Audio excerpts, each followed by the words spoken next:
Good morning. It is such a great day to have synchronicity. I am so excited to be joined by our next guest. We have Miss Sharea Farmer with us. She is the CEO and owner of RS Counseling and Wellness. Sharea, good morning. Thank you for Good getting up with us morning. today. How are you? I am well. I am well. I can't complain over here.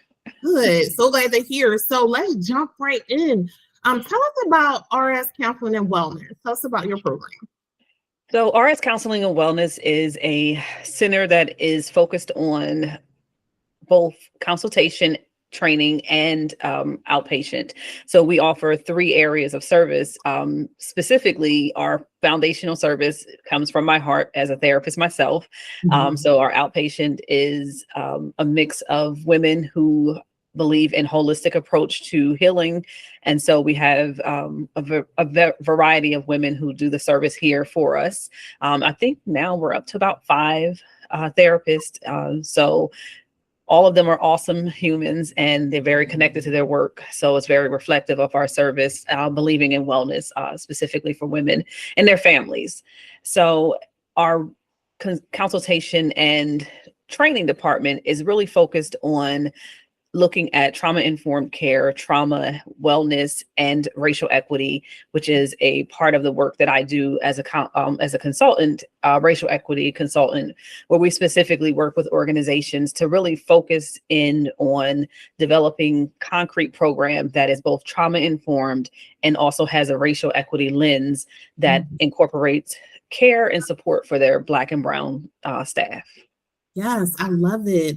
I really want to do a deeper dive in the DEI component of the program because I think that is so important and it's been such a hot topic these days. Absolutely. So talk to us a little bit about what DEI means, why an organization should have this on their radar, and what is it that your organization provides to these different businesses and corporations? So we are the E in DEI focused. However, DEI really means diversity, equity, and inclusion. And so it really looks at making sure that you're incorporating representation when you look or think about it from a diversity lens, making sure that you are equitable and making things more than just fair, but also very much accessible to those who may normally not have the accessibility to either your work, your company, the types of things that you offer. And then inclusion, really looking at the identities of your staff and celebrating them past just holidays and things that are about representation, but more about their true identities and need in the workplace. And so what we do at RS Counseling is we really focus on the equity lens from a racial equity lens specifically that looks at the impact of how race over time and presently has always impacted the employment, the workplace, and the ability to cope and strategize correctly with staff as well as the development of those staff. And so we look at making sure that organizations do true assessments as to how they're not only getting staff, but how are they maintaining them and how are they maintaining specifically staff that are going to offer diversity and equity and inclusion, but in a way that is also going to make their representation important to their product and service. And so we think about it so for example, one of my current clients, and I won't give names just because of confidentiality. One of my current clients is a government agency who really looking at how specifically working in the community requires that it also have a reflection of the community on its staff. Yet primarily their full staff is white females, yet the population that they are actually serving and or most likely to be impacted by their need is Black men. And so that becomes a hurdle for them to be able to truly do work that is going to integrate someone's culture, someone's visibility, and even connection to that organization. And so what we are doing is training the staff to be able to have their identity, but work with their identity with the community and start to actually look at how do we also start to change this staff demographic by increasing the number of Black and Brown people who want to work with you. And so then we also have to do some assessments about safety for Black and Brown employees, Mhm. why they're not able to hire them, maybe some implicit biases, some biases when you're interviewing. And so we take a full assessment from all angles, from the employee to the community, and then bring it all together and say, here's some things that we can do together with you, because we try to stay with our organizations as they're Mhm. reaching these goals versus leaving them to go and figure it out on their own. Mm. That was really good. Thank Yeah. you. So many questions has popped up in my mind, but one that kind of speaks to my heart, so I'm just go with it. If you could talk a little bit more about implicit bias, right? This is coming from a person who has grown up her life as a Shakira and always had to feel like I had Absolutely. overly prove myself beyond this Mhm. 1988 letter name that may look like on a resume, but we know she's Black, right? So could you Absolutely. talk more about implicit bias?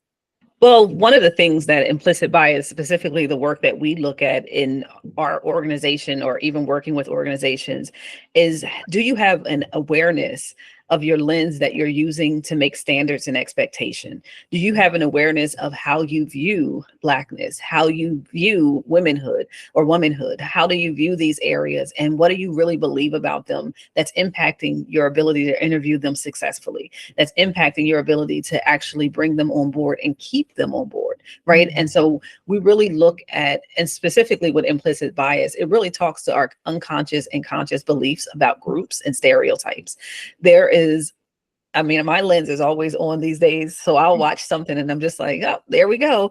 Like, where it really, most people are unaware that they've established a bias in their brain based off of their interaction and or knowledge that they have about a group. And so if we think about using your name, for example, Shakira or even Sharia, right? My Mhm. name isn't hiding either.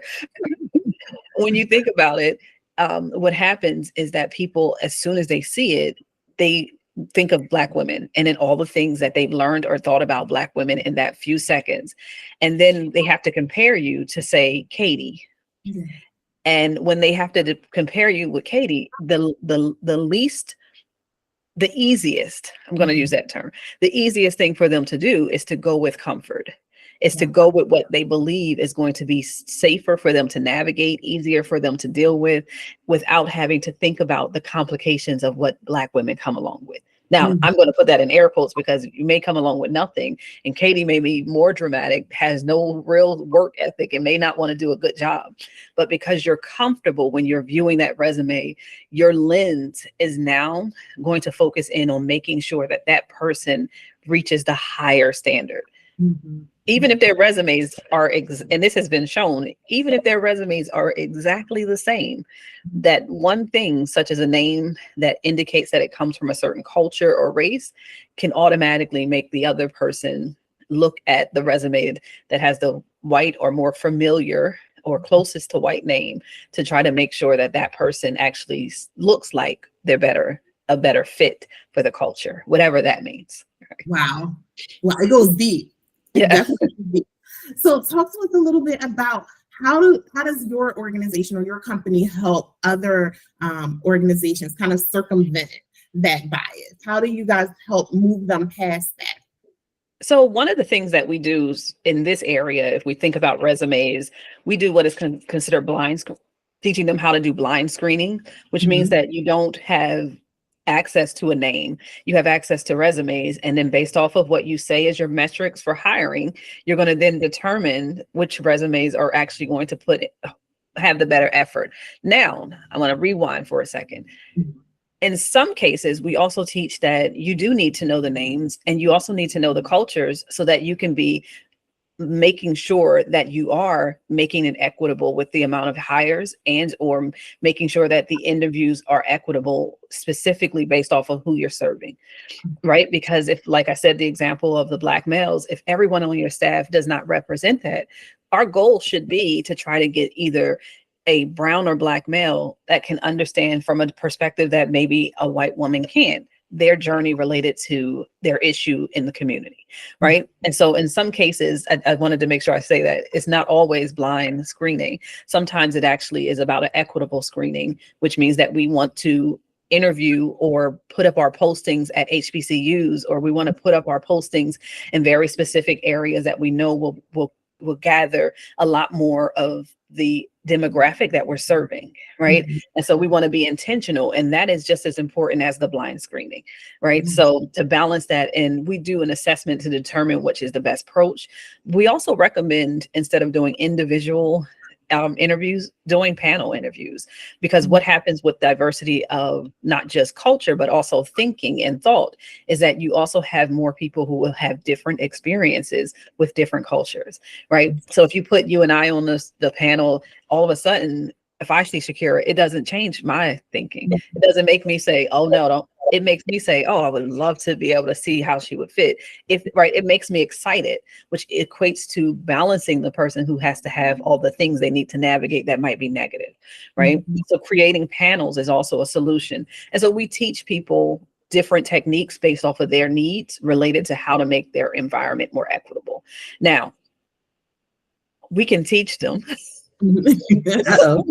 but it doesn't always land as Mhm. easily as I'm explaining it. So sometimes there's pushback, sometimes there's a desire or a belief that it will change their culture too much. And then we have to go into work around those areas. And so we offer trainings, and we offer one-on-one coaching, leadership coaching specific to racial equity. We offer leadership coaching specific to trauma informed, based off of what we can determine the issue is for the organization. I love it. Such Yeah. important work. That is really, really amazing. I just want to shift gears a little bit because I know there's some other layers to Absolutely. your organization, and one of them is a training component for practitioners.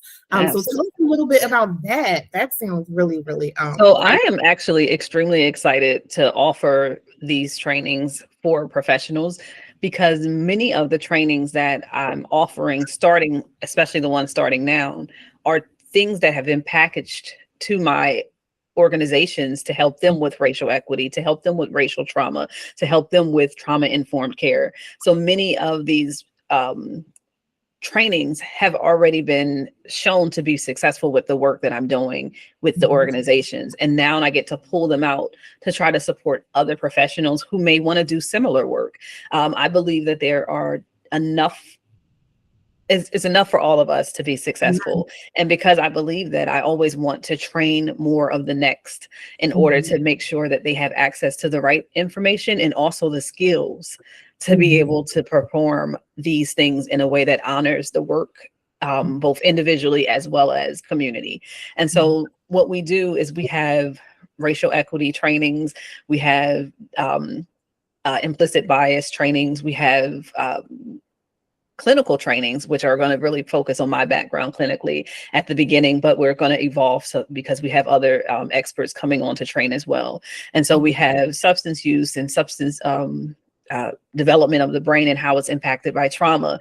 We have relationship specifically talking about the attachment theory and looking at how it impacts relationships. So the we have created a group of trainings that I'm excited about because I know that they are effective.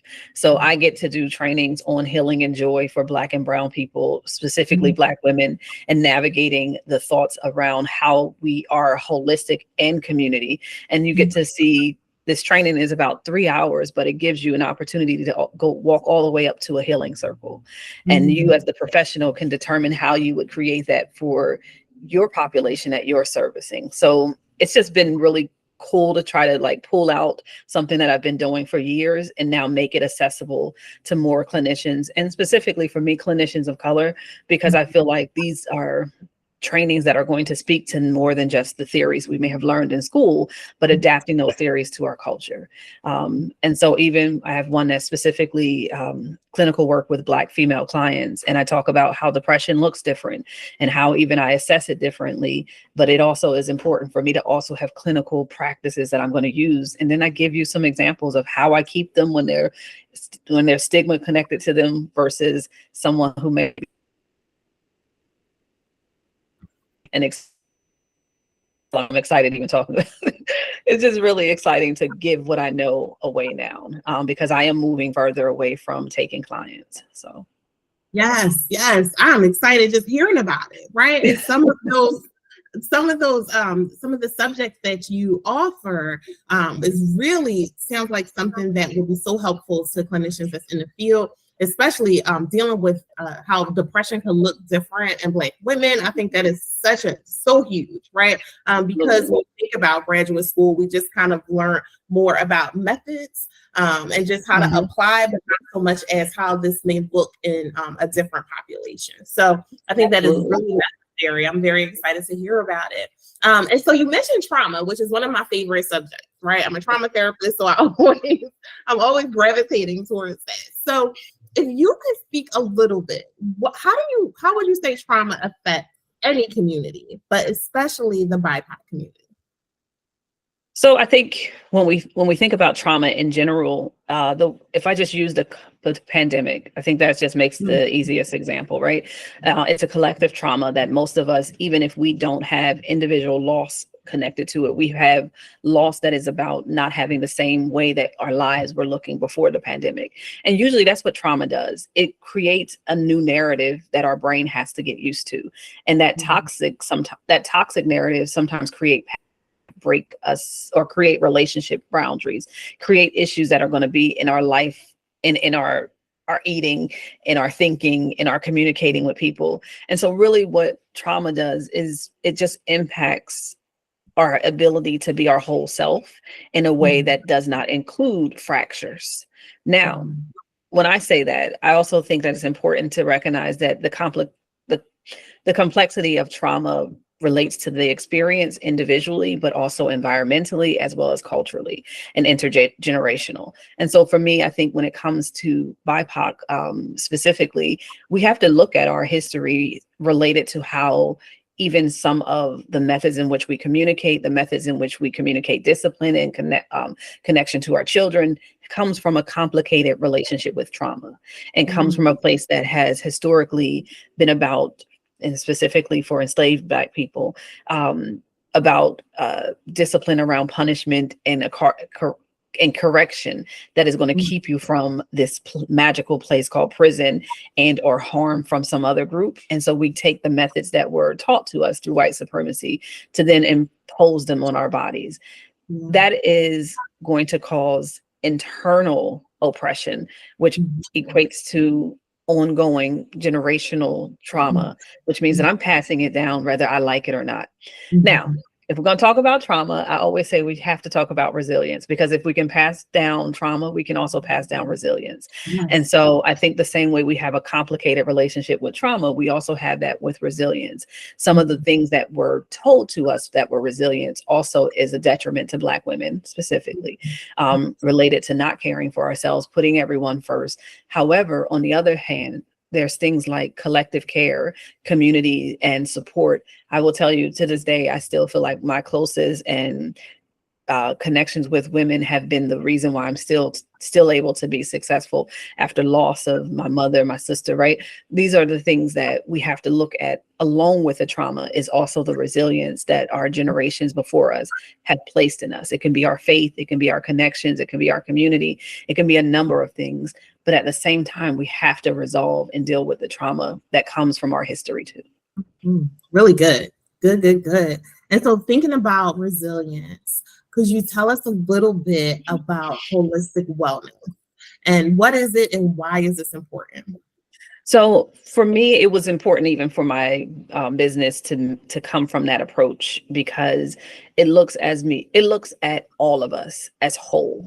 It means that we are more than just the issue that we're presenting with on the couch, which means that we are going to have family dynamics that also impact that. We're going to have health concerns or health issues from generations before us or even currently that are impacting that. We're going to have environmental factors. Like, the reality is that if I got enough sleep last night will dictate how even my day goes for the following day, right? Looking at us as whole allows for us to also approach the individual in the space as whole, which means that sometimes when we come into a session, I'm just using a micro level, but if sometimes when we come into a session, that means I might sit and say, let's breathe for a while before we Mm, go into one more dramatic story about what has hurt you. Let's just for a while give your body some healing. right? Mhm. Let's take a deep breath and kind of think about, I know you said you're not resting. So before you go, we're going to use the last 5 minutes to just do a silence as a part of our work and that be acceptable. So really looking at what are the holistic portions. And so for us here, we look at intellectual, physical, emotional slash mental, spiritual, and we try to make sure we balance those approaches with who the individual is based off of their experience in those journeys, because everyone defines all of those areas so differently, and that should be okay. And that Mhm. should be accepted. And so we look at holistic from the approach that none of us come in with a single issue. Yeah. And as much as the single issue the problem might present as a single problem, there's so many dynamics in play that even create that. And so we also have to see the full picture, because I can't turn off being a Black woman. I can't turn off being a wife. I can't turn off being a friend. I can't turn off certain roles and not expect them to be a part of my work. Really good. Definitely. Just even having that conversation just allowed my shoulders to relax a little bit, Yeah, right? And absolutely. I felt myself breathing more from the diaphragm and not from the chest. So that really felt Absolutely. good. So Sharea, you are pouring into organizations, to clinicians, to clients. What are some stress reduction techniques that you currently utilize? How do you take a breath? Oh my goodness. So first off, I love to dance. And so if you don't find me dancing around my house, dancing at somebody else's house, or dancing in an actual dance class, then I'm usually going to find a way for us to dance. So that would be my first thing. That's just truly one of the things that I love to do, because it incorporates movement, which I believe is part of our healing. And so it's one of my freedom moves. Like I'm not trained in anything. I have no experience, because I come from poverty and we didn't have those opportunities. And so I do thank God that I still connected to it in a way that was just naturally me. And so I will do whatever I feel, and that feels good. So that's one of my main things. But some of the things that I also teach my clients, I do myself, right? So that breathing that we talked about, I make sure before I even get out of my bed, I spend time reading the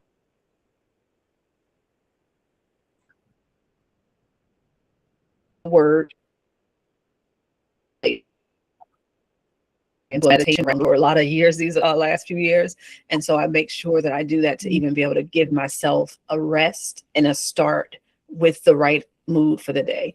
And then I'm very intentional. I journal a lot. I make sure that I journal good things, and I journal out the things that are not good. And then I'm also part of my work is somatic healing. And so I also do descriptive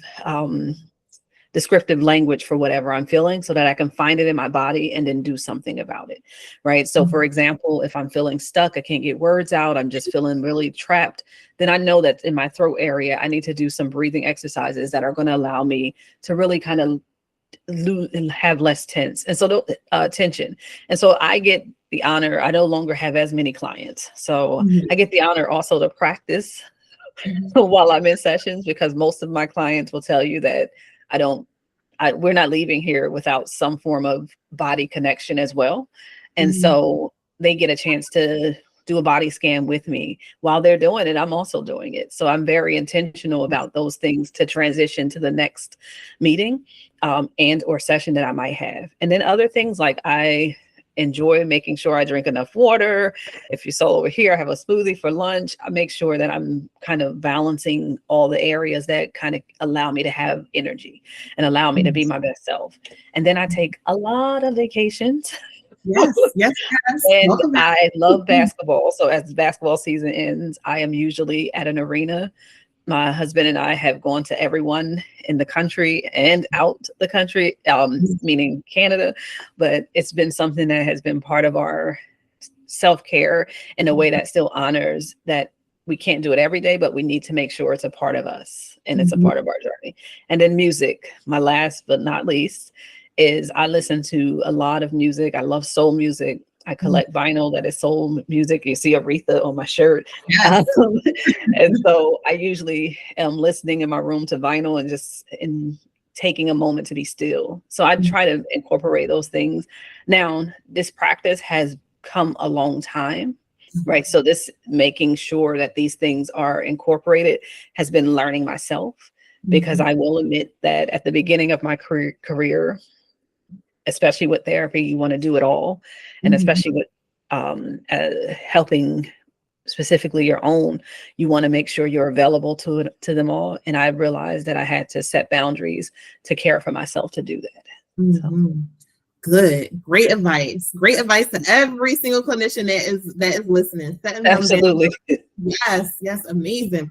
So, Sharea, how could, if someone is listening and they are saying she is bowling up my alley, I need more of this, how could a clinician, an organization, or a client find out more? How could they get connected with you? So you can reach us primarily through our website, which is rswellness.org. That will have on there all of the different angles or ways to get in connection with us. If you're looking for consultation specifically for your organization, there's a form that you can fill out on there, as well as if you're looking for individual clients, there our website is geared towards our individual clients, so that will be the first thing you see. But if you just connect on the tabs, you'll see on the other ones is our social work learning, our and I'm going to change that language soon, but personal development as well as consultation, all of them will have a tab under services. So you can find us there. But if you're specifically looking for our courses, I did create a web page just for that. It's rscourses.com. So okay, perfect. I'll make sure all your information is tagged underneath your video. I thank you so much for waking up this morning and having tea with us. And until next time, our goal for you, our wish for you is to continue to be brave, be magical, and above all else, be well. Thank you so much. Have an amazing day. You as well. Thank you. Bye-bye.